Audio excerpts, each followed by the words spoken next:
देखो आज के इस वीडियो में हम लोग एक इंपॉर्टेंट टॉपिक को समझेंगे, दैट इज सेल्फ इंडक्शन। ठीक है, तो यहाँ पे पहले हम लोग कॉन्सेप्ट को देखेंगे, फिर जो एसआई यूनिट है सेल्फ इंडक्टेंस की एल की एसआई यूनिट, और फिर डायमेंशनल फार्मूला क्या है, फिर जो self inductance of a long solenoid, इसमें से बोर्ड एग्जाम में क्वेश्चन पूछे जाते हैं या तो जेडब्ल्यू में भी पूछे जाते हैं, नीट में भी। ठीक है, तो इस टॉपिक में से यहाँ पे एक फॉर्मूला है, छोटी सी डिराइवेशन है, उसको देखेंगे, उसके बाद कहानी क्लियर है। ठीक है, तो मतलब क्वेश्चन भी सॉल्व कर पाओगे आराम से। तो ये जो टॉपिक है ना सेल्फ इंडक्शन, इसे समझने के लिए आपको सिर्फ दो कॉन्सेप्ट चाहिए, one is Faraday's law, another is solenoid. जानते हो, फिर भी एक बार रिकैप कर लेते हैं। ठीक है, तो बेसिकली जो फैराडेज लॉ है ना, फैराडे ने दो लॉ दिया था। ठीक है, फैराडे ने कितने लॉ दिए थे? दो, फैराडेज लॉ। सो पहला लॉ क्या था? फर्स्ट लॉ क्या था? फर्स्ट लॉ ये था कि change in flux, okay, flux अगर चेंज होंगे, change in flux, flux change की मीनिंग क्या है? फ्लक्स अगर इंक्रीज होंगे तो डिक्रीज होंगे, तो उस केस में क्या होंगे? इंक्रीज डिक्रीज होने से चेंज बोलेंगे हम लोग, तब क्या होंगे? करंट प्रोड्यूस होंगे। ठीक है, सो करंट प्रोड्यूस होना मतलब अब बोलोगे वोल्टेज है, वोल्टेज मतलब ईएमएफ है। ठीक है, तो ईएमएफ मतलब वोल्टेज, तो वोल्टेज होने से करंट भी होंगे। ठीक है, ओम ने कहा था V is equal to IR, याद है? तो ईएमएफ मतलब वोल्टेज। तो फर्स्ट लॉ ने क्या कहा कि अगर चेंज होंगे फ्लक्स तो उस केस में करंट और ईएमएफ प्रोड्यूस होंगे, ये ठीक है, इंड्यूस होंगे तो प्रोड्यूस होंगे, ऐसा बोल सकते हो। तो बेसिकली चेंज इन फ्लक्स, ये जो एक्सपेरिमेंट है, इस एक्सपेरिमेंट को किस तरह से किया था फैराडे ने? इस तरह से कॉइल लिया था और यहाँ पे एक मैग्नेट रखा। ठीक है, हमने डिटेल्स में देखा था, आप लोग चेक करना प्लेलिस्ट में। और यहाँ पे ये जो नॉर्थ पोल है ना, इससे निकलेंगे मैग्नेटिक फील्ड लाइंस, तो इस तरह से मैग्नेटिक फील्ड लाइंस निकलेंगे, एरोज लगाना, तो इस तरह से निकलेंगे। तो ऑब्वियसली अगर मैग्नेटिक फील्ड लाइंस निकल रहे तो आप बोलोगे कि magnetic field lines are passing through the loop, तब हमें क्या मिलता है? फ्लक्स मिलता है ना। तो फ्लक्स कब मिलेंगे? जब मैग्नेटिक फील्ड लाइंस लूप के थ्रू, या तो एरिया है ना ये, तो इस एरिया के through magnetic field lines pass हो रहे हैं, तो बेसिकली यहाँ पे हमें मिलेंगे फ्लक्स। कितना मिलेंगे निकलने के लिए? फॉर्मूला क्या है? BA cos theta. ठीक है, तो अभी देखो ये जो कॉइल है ना, इस कॉइल को थोड़ी देर बाद लेट्स से आपने इस तरह से मूव किया, मूव करके कॉइल को लेके आया, मतलब ये जो मैग्नेट है, मैग्नेट को मूव किया, तो थोड़ी देर बाद ये जो मैग्नेट है ये कॉइल के पास आ गया इस तरह से। ठीक है, तो अभी क्या होंगे? ज्यादा मैग्नेटिक फील्ड लाइंस निकलेंगे कॉइल के थ्रू। ठीक है, तो मैग्नेटिक फील्ड लाइंस ज्यादा पास होंगे इस एरिया के थ्रू, कॉइल के थ्रू। तो बिकॉज ऑफ दैट आप क्या बोलोगे कि ये जो मैग्नेटिक फील्ड है, magnetic field lines are increasing, ऐसा बोलोगे ना। सो मैग्नेटिक फील्ड लाइंस अगर इंक्रीज हो रहे हैं तो आप बोलोगे कि ये जो फ्लक्स है ना, ये फ्लक्स भी इंक्रीज होंगे। ठीक है, सो इंक्रीज होना मतलब क्या? इंक्रीज होना मतलब चेंज, तो फ्लक्स चेंज हुआ, बिकॉज ऑफ दैट हमें क्या मिलेंगे? According to first law, flux change होने से हमें मिलेंगे करंट और ईएमएफ। तो यहाँ पे करंट मिलेंगे और करंट की डायरेक्शन इस तरह से होंगे। तो बेसिकली ये डायरेक्शन किसने दिया था? जो साइंटिस्ट था, लेंज। ठीक है, सो लेंज लॉ या तो लेंज ने ये डायरेक्शन दिया था करंट की। ठीक है, कैसे कि वो सब डिटेल्स में देखा था, आप लोग चेक करना एक बार। ठीक है, तो यहाँ तक तो क्लियर है कि मतलब करंट जो ये जो है ना मैग्नेटिक फील्ड, अगर ये इंक्रीज होंगे तो फ्लक्स भी इंक्रीज होंगे, अगर फ्लक्स इंक्रीज होंगे तो हमें ईएमएफ मिलेंगे। यहाँ तक क्लियर है।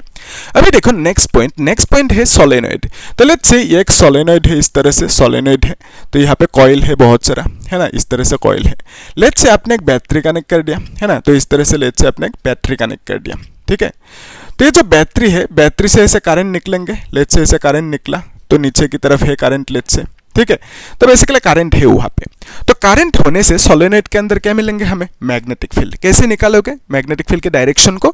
उसके लिए राइट हैंड थंब रूल, तो इस तरह से कर्ल करो। ठीक है, करंट के डायरेक्शन पे, और ये थंब इधर जा रहा है, तो बेसिकली यहाँ पे जो मैग्नेटिक फील्ड मिलेंगे इस डायरेक्शन में मिलेंगे, यहाँ तक ठीक है। और ये मैग्नेटिक फील्ड कितना होंगे? That is equal to mu naught NI।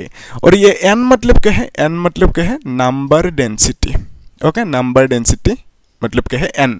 तो इसको आप number of turns divided by length भी लिख सकते हो। ठीक है, तो बेसिकली वहां पे मैग्नेटिक फील्ड होंगे, बिकॉज इसमें से करंट निकलेंगे, तो करंट होने से यहाँ पे क्या होंगे? मैग्नेटिक फील्ड होंगे। ठीक है, तो यहाँ पे हमने क्या देखा कि कॉइल पे अगर करंट फ्लो होंगे तो उसमें कॉइल के अंदर क्या होंगे? मैग्नेटिक फील्ड होंगे। ठीक है, सो मैग्नेटिक फील्ड होंगे, ये कॉन्फर्म है, मैग्नेटिक फील्ड होंगे। तो अभी देखो ये जो करंट यहाँ पे फ्लो हुआ ना, अगर इस करंट को किसी तरह से आपने इंक्रीज कर दिया, अगर लेट्स से करंट को आपने इंक्रीज कर दिया या तो डिक्रीज कर दिया, ठीक है, किसी तरह से इंक्रीज डिक्रीज कर दिया, मतलब करंट को चेंज किया, तो करंट जब चेंज होंगे तो उस केस में यहाँ पे जो मैग्नेटिक फील्ड्स प्रोड्यूस हो रहे हैं ना, तो मैग्नेटिक फील्ड्स क्या होंगे? मैग्नेटिक फील्ड्स भी चेंज होंगे या तो इंक्रीज बोल सकते हो। ठीक है। सो करंट जब इंक्रीज होंगे तब क्या होंगे, मैग्नेटिक फील्ड्स इंक्रीज होंगे, ठीक है, क्योंकि फॉर्मूला ये है B is equal to mu not N I, B is equal to mu not N I. तो यहाँ पे करंट अगर इंक्रीज होंगे तो मैग्नेटिक फील्ड भी इंक्रीज होंगे, यहाँ तक ठीक है, ठीक है। तो अभी ये जो करंट है, ये करंट अगर डिक्रीज होंगे, करंट अगर डिक्रीज होंगे तो उस केस में भी ये जो मैग्नेटिक फील्ड है वो मैग्नेटिक फील्ड क्या होंगे, डिक्रीज होंगे, यहाँ तक कन्फर्म है, ठीक है। करंट के साथ मैग्नेटिक फील्ड का एक रिश्ता है, that is B is equal to mu not N I. Current increase decrease होने से मैग्नेटिक फील्ड इंक्रीज डिक्रीज होंगे, यहाँ तक क्लियर है।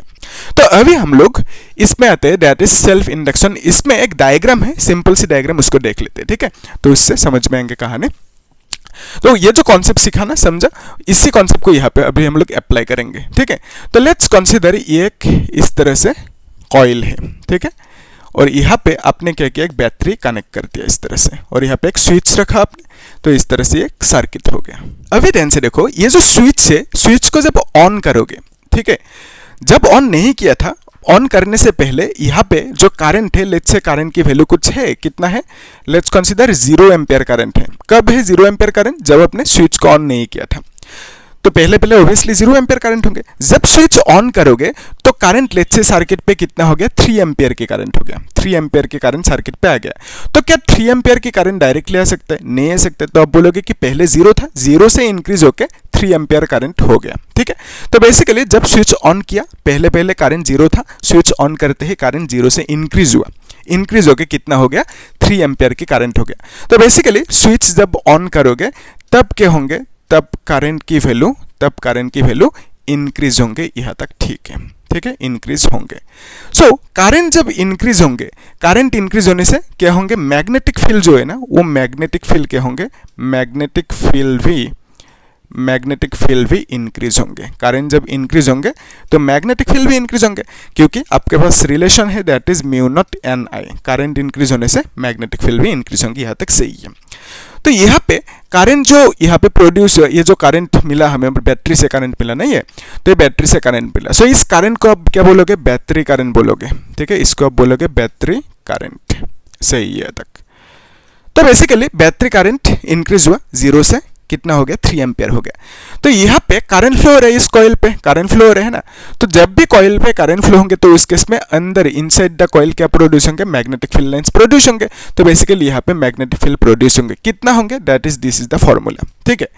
तो जब करंट इंक्रीज होंगे तो उस केस में ये मैग्नेटिक फील्ड्स भी कॉइल के अंदर क्या होंगे, कॉइल के अंदर मैग्नेटिक फील्ड्स भी इंक्रीज होंगे, ठीक है। सो देखो आपके पास जो फॉर्मूला है, that is phi is equal to BA cos theta, है ना। तो अगर मैग्नेटिक फील्ड इंक्रीज होंगे तो उस केस में ये जो फ्लक्स है, ये फ्लक्स भी क्या होंगे, इंक्रीज होंगे। सो मैग्नेटिक फील्ड इंक्रीज होने से जो फ्लक्स होंगे ना, वो फ्लक्स भी इंक्रीज होंगे, यहाँ तक तो ठीक है, ठीक है। मैग्नेटिक फील्ड इंक्रीज होने से फ्लक्स इंक्रीज होंगे, तो मैग्नेटिक फील्ड इंक्रीज हुआ, तो इन कॉइल से यहाँ पे क्या है, लूप है, तो लूप पे मैग्नेटिक फील्ड लाइंस इंक्रीज हो रहे हैं, तो मैग्नेटिक फील्ड लाइंस लूप पे इंक्रीज होने से फ्लक्स भी इंक्रीज होंगे, यहाँ तक ठीक है। तो जब फ्लक्स इंक्रीज होंगे, फर्स्ट लॉ ने क्या कहा था, फैराडे ने क्या कहा था कि चेंज इन फ्लक्स जब होंगे, मतलब फ्लक्स इंक्रीज होंगे, तो इस केस में करंट मिलेंगे, तो इस केस में हमें क्या मिलेंगे, करंट मिलेंगे, ठीक है, करंट मिलेंगे। करंट मतलब EMF मिलेंगे, यहाँ तक ठीक है। सो अभी क्वेश्चन ये है कि कितना EMF मिलेंगे, उसको निकालने के लिए फॉर्मूला है, दैट इज d∅dt, ठीक है, ये फॉर्मूला है। और ये फॉर्मूला यहाँ पे वही कि चेंज हुआ flux, because of that EMF मिलेंगे, तो EMF कितना मिलेंगे, निकालने के लिए फॉर्मूला क्या है, d∅dt। ये फैराडे ने दिया था कौन सी लॉ में, सेकेंड लॉ में। तो फर्स्ट लॉ में क्या कहा, change in flux produces current, और सेकेंड लॉ में क्या कहा था, सेकेंड लॉ में कहा था कि कितना EMF प्रोड्यूस होंगे, that is equal to d∅dt, ठीक है। तो एक्चुअली ये माइनस साइन लेंज ने दिया था, लेंज लॉ ने माइनस साइन दिया था। तो सिंपल है कि ये जो EMF है, ये क्या है, दिस इज EMF, ठीक है। EMF कितना प्रोड्यूस होंगे, that is given by this formula, okay. तो यहाँ पे EMF प्रोड्यूस होंगे कितना, उसको निकालने के लिए ये फॉर्मूला।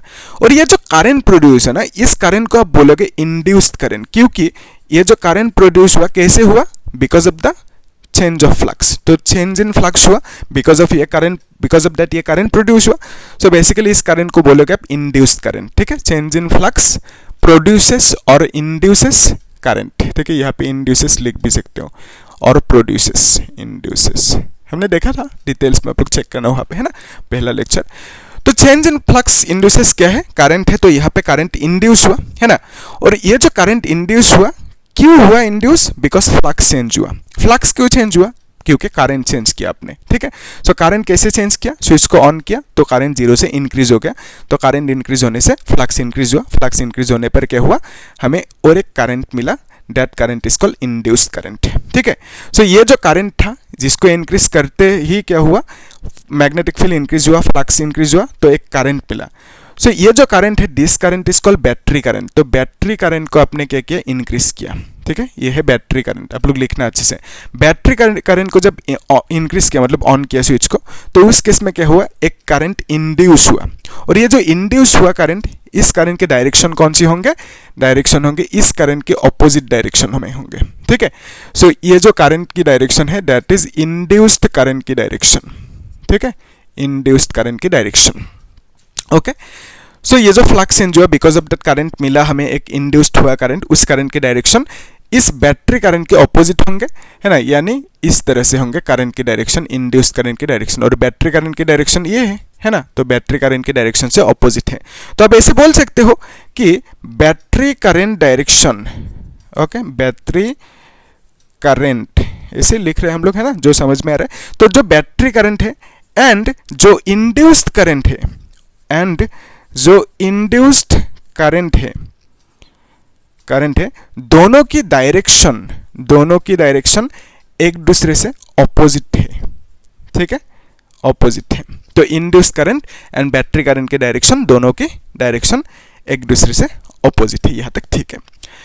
तो अभी देखो, यहां तक तो क्लियर है कि ईएमएफ कितना मिलेंगे निकलने के लिए फॉर्मूला। सो अभी और एक डायग्राम देख लेते हैं, है ना, तब आसानी होंगे। तो बेसिकली ऐसे समझो कि ये है कॉइल, वही कॉइल, सेम कॉइल, और यहाँ पे बैटरी, वही बैटरी कनेक्टेड है, ठीक है, और यहाँ पे स्विच है। तो इस यहाँ पे आपने क्या किया? स्विच को ऑन किया था, तो करंट कितना हुआ? 0 से 3 एम्पियर हो गया। तो बेसिकली इसमें लेट्स से करंट अभी कितना एम्पियर है? 3 एम्पियर है। तो जब आप स्विच को ऑफ करोगे तब क्या होंगे? जब आप स्विच को ऑफ करोगे, 3 एम्पियर करंट था, जब आप स्विच को ऑफ करोगे करंट 0 होंगे। तो तुरंत एकदम सडनली 0 नहीं होते, तो 3 एम्पियर था, 3 एम्पियर से ग्रेजुअली 0 होंगे। तो बेसिकली करंट पहले 3 एम्पियर था, जब ऑफ किया स्विच तब करंट क्या हो गया? 0 हो गया, ठीक है, 0 एम्पियर हो गया। तो 3 से 0 हो गया। ये जो 3 से 0 हुआ ना, तो आप क्या बोलोगे? ये जो करंट है, this current is called battery current, ठीक है, this current is called battery current. So आप क्या बोलोगे? करंट की वैल्यू 3 से 0 हुआ, मतलब ये जो बैटरी करंट है, ये जो बैटरी करंट है, ये जो बैटरी करंट है, ये बैटरी करंट क्या हुआ? डिक्रीज हुआ। आप ऐसा बोलोगे, है ना, डिक्रीज हुआ बोलोगे, क्योंकि करंट 3 था पहले, थोड़ी देर बाद करंट डिक्रीज हो गया, ठीक है, 0 हो गया जब ऑफ किया स्विच को। सो स्विच ऑफ करने पर क्या हुआ कि बैटरी करंट डिक्रीज हुआ। तो करंट डिक्रीज होने से फॉर्मूला क्या है? B is equal to mu naught Ni, है ना। सो बैटरी करंट मतलब करंट डिक्रीज होने से ये B क्या होंगे? B भी डिक्रीज होंगे। B मतलब क्या है? Magnetic field. तो करंट डिक्रीज होने से मैग्नेटिक फील्ड क्या होंगे? डिक्रीज होंगे। यहां तक तो कॉन्फर्म है, ठीक है। सो अभी फॉर्मूला क्या है? Flux is equal to BA cos theta, है ना। तो अगर मैग्नेटिक फील्ड डिक्रीज हो रहा है तो उस केस में ये जो फ्लक्स है, this flux will also decrease, क्योंकि मैग्नेटिक फील्ड डिक्रीज हुआ, ठीक है। तो मैग्नेटिक फील्ड डिक्रीज होने से फ्लक्स भी डिक्रीज होंगे। और फ्लक्स डिक्रीज होना मतलब क्या है? फ्लक्स चेंज हुआ। डिक्रीज मतलब चेंज, इंक्रीज मतलब भी चेंज। तो अगर फ्लक्स डिक्रीज हुआ, चेंज हुआ, तो उस केस में हमें मिलेंगे ईएमएफ, और अब बोलोगे कि करंट मिलेंगे। कौन सी करंट? इंड्यूस्ड करंट, ठीक है। कौन सी करंट मिलेंगे? इंड्यूस्ड करंट मिलेंगे, ठीक है। सो बैटरी करंट से हमें क्या मिला? इंड्यूस्ड करंट मिला, ठीक है। यहाँ तक इजी है। तो यहाँ पे कितना होंगे ईएमएफ निकलने के लिए? सेम यही formula, E is equal to d∅dt। तो इस केस में अगर हमें फाई की वैल्यू मिल जाए तो उस केस में हमें ईएमएफ की भी जो फॉर्मूला है, वैल्यू है, वो भी मिल जाएंगे, क्योंकि फाई की वैल्यू मिलने से यहाँ पे भी ठहरेंगे, तो ईएमएफ की वैल्यू भी मिल जाएंगे। तो अभी हम लोग की टारगेट क्या है? इस ईएमएफ की वैल्यू को फाइंड आउट करना। तो कॉन्सेप्ट देख लिया कि यहाँ पे ऑन किया तो करंट क्या हुआ? इंक्रीज हुआ। ऑफ किया तो करंट डिक्रीज हुआ, मतलब करंट चेंज हुआ। करंट चेंज होने पर क्या हुआ? मैग्नेटिक फील्ड चेंज हुआ, तो फिर फ्लक्स भी चेंज हुआ। फ्लक्स चेंज होने से क्या हुआ? एक हमें करंट इंड्यूस्ड हुआ, यहाँ पे एक करंट मिला इसमें। और ये जो करंट है इस केस में ऑन किया ना, तो ऑन करने पर इंक्रीज हुआ, और इंक्रीज होने पर जो करंट इंड्यूस होंगे उसकी डायरेक्शन ऑपोजिट होंगे बैटरी करंट से, ठीक है। और यहाँ पे इस केस में बैटरी करंट की डायरेक्शन ये है, ठीक है। और यहाँ पे जो इंड्यूस करंट होंगे ना, यहाँ पे डिक्रीज हुआ, यहाँ पे इंक्रीज हुआ, तो इंक्रीज होने से डायरेक्शन ये था राइट टू लेफ्ट, तो डिक्रीज होने से डायरेक्शन क्या होंगे, लेफ्ट टू राइट होंगे। सो इंड्यूस्ड करंट के जो डायरेक्शन होंगे यहाँ पे लेफ्ट टू राइट होंगे। यानी ऐसा बोलोगे कि इस इंड्यूस्ड करंट के डायरेक्शन से इस इंड्यूस्ड करंट के डायरेक्शन ऑपोजिट होंगे, क्योंकि यहाँ पे क्या हुआ, यहाँ पे इंक्रीज हुआ, क्योंकि यहाँ पे इंक्रीज हुआ और यहाँ पे क्या हुआ, डिक्रीज हुआ, ठीक है, यहाँ पे डिक्रीज हुआ, तो बिकॉज ऑफ द डायरेक्शन भी ऑपोजिट होंगे। और यहाँ पे आप क्या बोलोगे कि battery current and induce current की डायरेक्शन सेम है, तो यहाँ पे आप लिख के रखो कि यहाँ पे तो क्या देखा कि battery current and induce current दोनों के डायरेक्शन ऑपोजिट मिला, और यहाँ पे दोनों की डायरेक्शन क्या होंगे, सेम होंगे। तो आप लोग अच्छे से लिखना, सो डायरेक्शन क्या होंगे, सेम होंगे। किसकी direction, battery current and induced current की डायरेक्शन सेम होंगे, ठीक है। तो अभी आते हैं हम लोग, ये जो है ना केस, इसमें जो देखा उससे कनेक्ट करते हैं और हम लोग जो ईएमएफ है, ईएमएफ की वैल्यू को फाइंड आउट कर लेते हैं, ठीक है। इसको मिलता रहते हैं, तो आप लोग नोट करते जाना, है ना। तो ऐसे समझो सिंपल। तो हमने क्या देखा कि जब भी ये जो बैटरी करंट ना, तो हमने क्या देखा कि ये जो बैटरी करंट है, बैटरी करंट, तो ये जो बैटरी करंट है, ये जब भी इंक्रीज हुआ और डिक्रीज हुआ, या तो हम सीधा बोल देते हैं चेंज हुआ, ठीक है। जब भी बैटरी करंट चेंज हुआ और इंक्रीज डिक्रीज हुआ, ठीक है। सो जब भी बैटरी करंट इंक्रीज हुआ एंड क्या हुआ, डिक्रीज हुआ, एंड क्या हुआ, डिक्रीज हुआ। सो जब भी बैटरी करंट इंक्रीज हुआ, तो उस केस में मैग्नेटिक फील्ड इंक्रीज हुआ, तो फ्लक्स क्या हुआ, इंक्रीज हुआ। तो फ्लक्स क्या हुआ, यहाँ पे फ्लक्स इंक्रीज हुआ, यहाँ तक सही है, ठीक है। और यहाँ पे क्या हुआ, यहाँ पे फ्लक्स डिक्रीज हुआ, ठीक है। तो यहाँ पे फ्लक्स डिक्रीज हुआ, यहाँ तक क्लियर है, ओके। तो बैटरी करंट इंक्रीज हुआ तो फ्लक्स इंक्रीज हुआ, बैटरी करंट डिक्रीज हुआ तो फ्लक्स क्या हुआ, फ्लक्स भी डिक्रीज हुआ, यहाँ तक क्लियर है, ओके। तो ये जो इंक्रीज डिक्रीज हुआ, हम क्या बोलेंगे यहाँ पे इसे कि चेंज हुआ, ठीक है। सो ये जो बैटरी करंट है, बैटरी करंट इंक्रीज हुआ तो फ्लक्स क्या हुआ, इंक्रीज हुआ, और बैटरी करंट डिक्रीज होने से फ्लक्स डिक्रीज हुआ। तो इसका मतलब जो फ्लक्स है ना, तो जो फ्लक्स है वो फ्लक्स इंक्रीज कब होंगे, जब करंट इंक्रीज होंगे, ठीक है। जब करंट इंक्रीज होंगे तब फ्लक्स इंक्रीज होंगे, ओके। जो ये बैटरी करंट जो है ना, जब इंक्रीज होंगे तो फ्लक्स इंक्रीज होंगे, यहाँ तक कॉन्फर्म। सो जब फ्लक्स डिक्रीज होंगे तब क्या होंगे, करंट भी डिक्रीज होंगे। तो इसी को आप क्या कहते हो मैथ्स की भाषा में कि they are proportional to each other. तो बेसिकली आप कह सकते हो कि flux is proportional to current, क्योंकि एक इंक्रीज होने से दूसरा भी इंक्रीज होंगे, एक डिक्रीज होने से दूसरा भी डिक्रीज होंगे। So they are proportional to each other. So यहाँ पे प्रोपोर्शनलिटी को हटाने के लिए आप क्या करोगे, कांस्टेंट लगाओगे, है ना, इक्वल देने के लिए कांस्टेंट लगाओगे, and that constant is called self inductance. Self inductance, ठीक है। तो यहाँ पे सेल्फ वर्ड क्यों है, ये जो सेल्फ इंडक्शन है, ये जो प्रोसेस है, जिस प्रोसेस से आपको ईएमएफ मिला, तो इस प्रोसेस का नाम क्या है, सेल्फ इंडक्शन। तो सेल्फ क्यों कहा, क्योंकि यहाँ पे आपने कुछ वर्क नहीं किया, आपने जस्ट स्विच को ऑन किया, ऑफ किया, तो बैटरी करंट से और एक हमें करंट मिला, है ना, एक्स्ट्रा एक इंड्यूस। यहाँ पे बैटरी करंट है ऑलरेडी, लेकिन और एक हमें एक्स्ट्रा करंट मिला, जिसको हमने नाम दिया इंड्यूस्ड करंट, क्योंकि यहाँ पे चेंजेस हुआ, है ना, चेंजेस होने की वजह से और एक इंड्यूस्ड करंट मिला हमें, ठीक है। ये जो इंड्यूस्ड करंट मिला यहाँ पे, ये अपने आप मिला, खुद ब खुद मिला, किसी ने कुछ नहीं किया, जस्ट हमने स्विच को ऑन ऑफ किया, तो उसी से ये मतलब घूम फिर के और एक करंट मिल गया।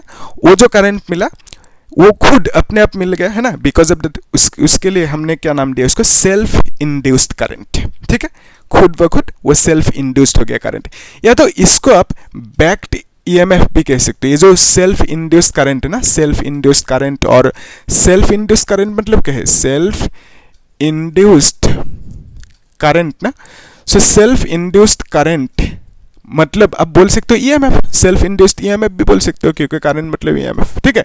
सो सेल्फ इंड्यूस्ड ईएमएफ जो है ना, इसको आप बैक्ड ईएमएफ भी बोल सकते हो, बैक ईएमएफ भी बोल सकते हो, बैक ईएमएफ, ठीक है, क्योंकि ये मतलब अपोज करेंगे। ये जो ईएमएफ प्रोड्यूस होंगे ना, अकॉर्डिंग टू लेंज लॉ, ये कॉज को, ये चेंजेस को, जिस चेंजेस की वजह से ये ईएमएफ प्रोड्यूस हुआ, मैग्नेटिक फ्लक्स की चेंजेस की वजह से ये ईएमएफ प्रोड्यूस हुआ, सो उसी मैग्नेटिक फ्लक्स की जो चेंजेस है उसको अपोज करेंगे ये ईएमएफ, ठीक है, because of that back EMF कहते हैं। ये हमने लेंज लॉ में देखा था, उतना डिटेल्स में अभी नहीं चाहिए, सिंपल ऐसे रखते हैं कि जो है मतलब phi is equal to L I, इतना सा मिला।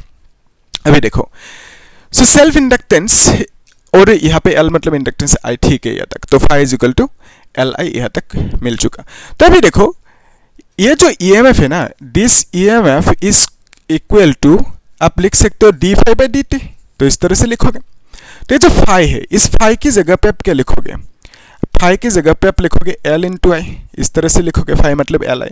एल क्या है, सेल्फ इंडक्टेंस, इसको आप सिर्फ इंडक्टेंस भी बोल सकते हो, इफेक्टिव इंडक्टेंस भी बोल सकते हो। तो basically L is a constant, तो ये जो कांस्टेंट है इसको बाहर लेके आओ तो आपको मिलेंगे D I divided by D T. So EMF की फॉर्मूला जो चाहिए था आपको क्या मिला, minus L D I by D T.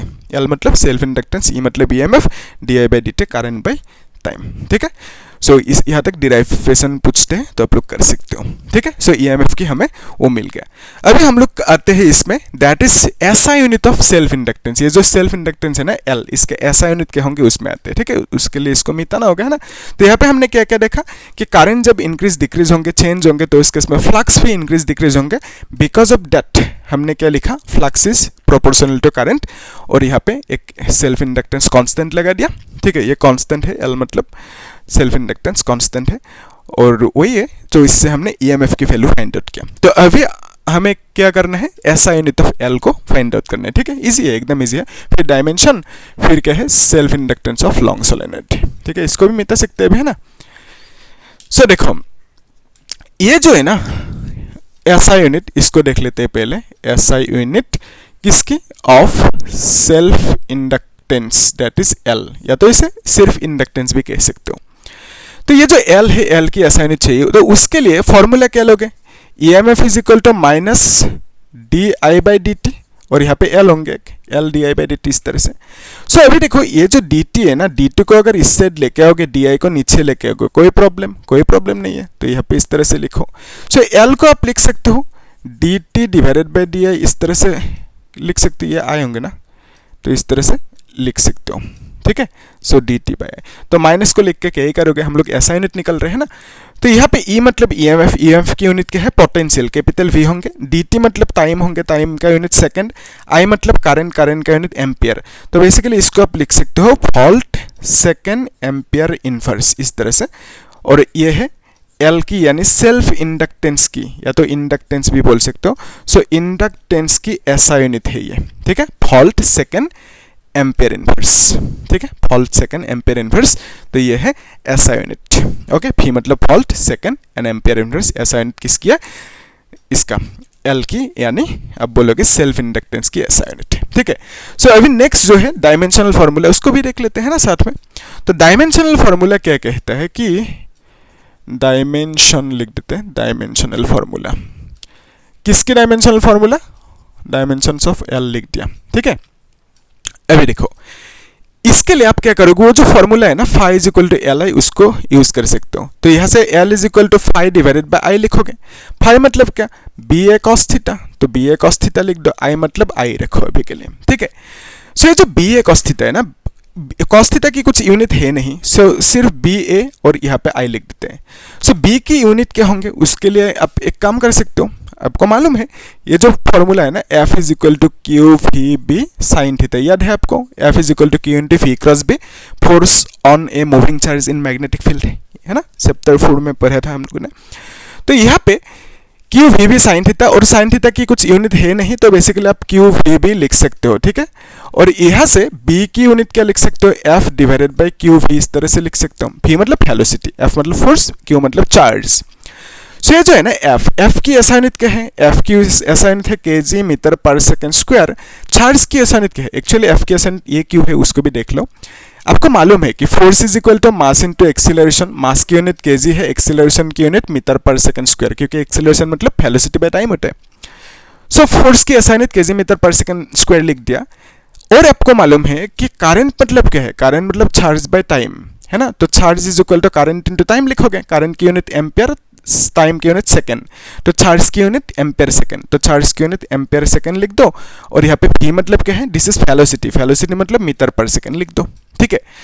Easy कर सकते हो, एक एक स्टेप करके कर रहे हैं ना। तो वेलोसिटी मतलब मीटर पर सेकंड, तो अभी ये सेकंड सेकंड कैंसिल आउट होंगे, मीटर मीटर कैंसिल आउट होंगे, तो बेसिकली आपको मिलेंगे केजी सेकंड इनवर्स स्क्वायर, और यहाँ पे नीचे क्या लिखोगे, एम्पियर लिख दो, ठीक है। तो KG second inverse square ampere नीचे रह जाएंगे। और देखो इसको आप ऐसे भी लिख सकते हो, ये जो सेकंड स्क्वायर है ना इसको नीचे लेके आ सकते हो और यहाँ पे एम्पियर लिख दो इस तरह से, नहीं लाने से भी होगा, अभी मैं लेके आया, ठीक है। सो इतना तक तो ठीक है ना। तो अभी ध्यान से देखो, ये जो है ना बी का ऐसा यूनिट क्या मिला, इतना सा मिला। सो बी के लिए यूनिट लिख देते हैं केजी सेकंड स्क्वायर एम्पियर, ये है बी के लिए, इनटू ऊपर एरिया है, एरिया मतलब क्या है, मीटर स्क्वायर, आई मतलब करंट, तो करंट की यूनिट क्या है, एम्पियर है ना, इस तरह से लिख दिया। और यहाँ पे केजी है, मीटर स्क्वायर है, और सेकंड स्क्वायर को ऊपर लेके जाओ, एम्पियर स्क्वायर है ना, एम्पियर स्क्वायर को ऊपर लेके जाओगे तो -2 लिखना होगा। सो एल की एक मॉडिफाइड फॉर्मूला मिला, मतलब ऐसा यूनिट। तो यहाँ से देखो केजी मतलब क्या है, मास, एम मतलब लेंथ, और यहाँ पे स्क्वायर, एस मतलब टाइम, -2 एम्पियर मतलब एम्पियर ही होंगे, तो इस तरह से ब्रैकेट लगा दो। सो एल की ये क्या मिला, डायमेंशनल फॉर्मूला मिल गया, ठीक है।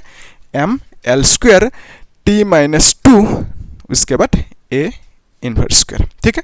सो यही आपको पूछते मतलब करने देते बोर्ड एग्जाम में, तो आप लोग कर सकते हो, ठीक है। सो एल की हमें क्या मिल गया, एल की डायमेंशनल फॉर्मूला भी मिल गया, एम एल स्क्वायर टी -2 ए -2, ओके, इस तरह से आप लिख सकते हो। तो अभी लास्ट ये जो टॉपिक है दैट इज एकदम छोटा सा डिराइवेशन है, क्या self inductance of long solenoid, ठीक है, इसको भी मिटाना होगा। तो बेसिकली एक लॉन्ग सोलेनॉइड है, सोलेनॉइड मान लेते हैं, तो उसकी सेल्फ इंडक्टेंस कितना होंगे, यानी एल की वैल्यू कितना होंगे, सेल्फ इंडक्टेंस मतलब एल की वैल्यू। तो ऐसे समझो ये एक सोलेनॉइड है, ठीक है, एक सोलेनॉइड है, इसका एक लेंथ होंगे एल, और यहाँ पे ऑब्वियसली कॉइल्स होंगे ना, इस तरह से कॉइल्स होंगे, ठीक है, कॉइल्स होंगे। तो यहाँ पे क्या मिलेंगे, inside the solenoid magnetic field मिलेंगे, है ना, कितना मैग्नेटिक फील्ड मिलेंगे, that is equal to μ0 Ni, ठीक है, इतना सा मैग्नेटिक फील्ड मिलेंगे। ये n मतलब क्या है, नंबर डेंसिटी, आपको मालूम है number density is equal to number of turns, number of turns कितना है, कितना लेंथ में, ठीक है। सो यहाँ पे नंबर डेंसिटी की सिंबल स्मॉल n है, नंबर ऑफ टर्न्स की कैपिटल N, और L मतलब लेंथ, ठीक है, इस तरह से। तो ये जो स्मॉल n है ना, इसकी जगह पे आप capital N divided by L और यहाँ पे I लिख सकते हो। तो बेसिकली मैग्नेटिक फील्ड की इतना सा फॉर्मूला ऐसे आप लिख सकते हो, कोई दिक्कत नहीं, ठीक है। तो अभी देखो जो फ्लक्स है ना, यहाँ पे लेट्स कंसीडर, ऐसे समझो कि यहाँ पे एक ही टर्न है, ठीक है, एक ही कॉइल है, तो एक कॉइल के लिए फ्लक्स कितना होंगे, ठीक है। और यहाँ पे देखो इस कॉइल की जो एरिया वेक्टर होंगे, ये होंगे area vector is perpendicular to coil, और मैग्नेटिक फील्ड की डायरेक्शन सेम है। सो बेसिकली यहाँ पे बी एंड ए के बीच में जो एंगल होंगे दैट इज कितना होंगे, 0 डिग्री। सो बी और ए के बीच में एंगल 0 डिग्री होंगे, कॉन्फर्म है। सो यहाँ पे देखो अगर एक ही कॉइल है सपोज, तो आप लिखोगे कि फॉर वन कॉइल लिख देते हैं, ठीक है, वन कॉइल और वन टर्न, ठीक है, one turn, for one turn flux की वैल्यू कितना होंगे, flux phi is equal to आप लिखोगे that is B A cos theta, ठीक है। और यहाँ पे थीटा की वैल्यू बी एंड ए के बीच में एंगल दैट इज 0 हुआ, ठीक है। तो बेसिकली आप बी ए लिखोगे एक टर्न के लिए फ्लक्स।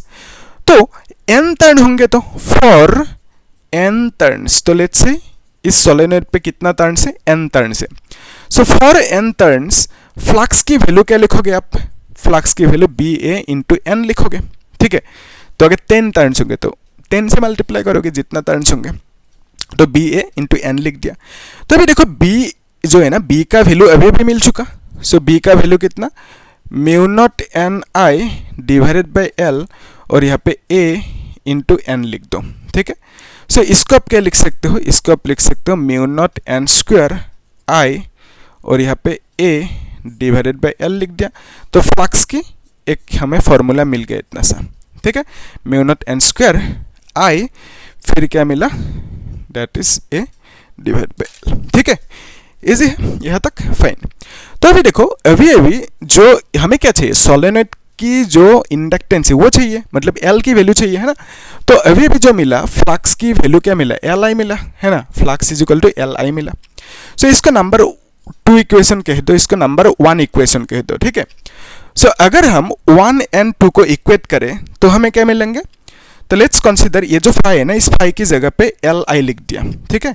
तो आप लिख सकते हो कि Li is equal to μ0 n square I A divided by L लिखोगे इस तरह से, है ना।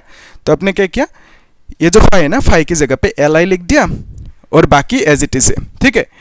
तो अभी देखो ये जो आई है और ये जो आई है दोनों कैंसिल आउट होंगे एक दूसरे से, तो एल इज इक्वल टू क्या लिखोगे, म्यू नॉट एन स्क्वायर फिर ए डिवाइडेड बाय एल लिखोगे, ठीक है।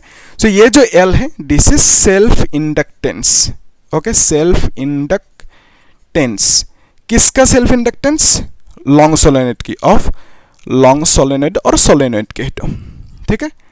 So self inductance of solenoid के जो फॉर्मूला डिराइव करने देते हैं वो हमें मिल गया इतना सा, mu not an square A divided by L, I I cancel out हो जाएंगे, ठीक है। इतना ये कॉन्सेप्ट है, ओके।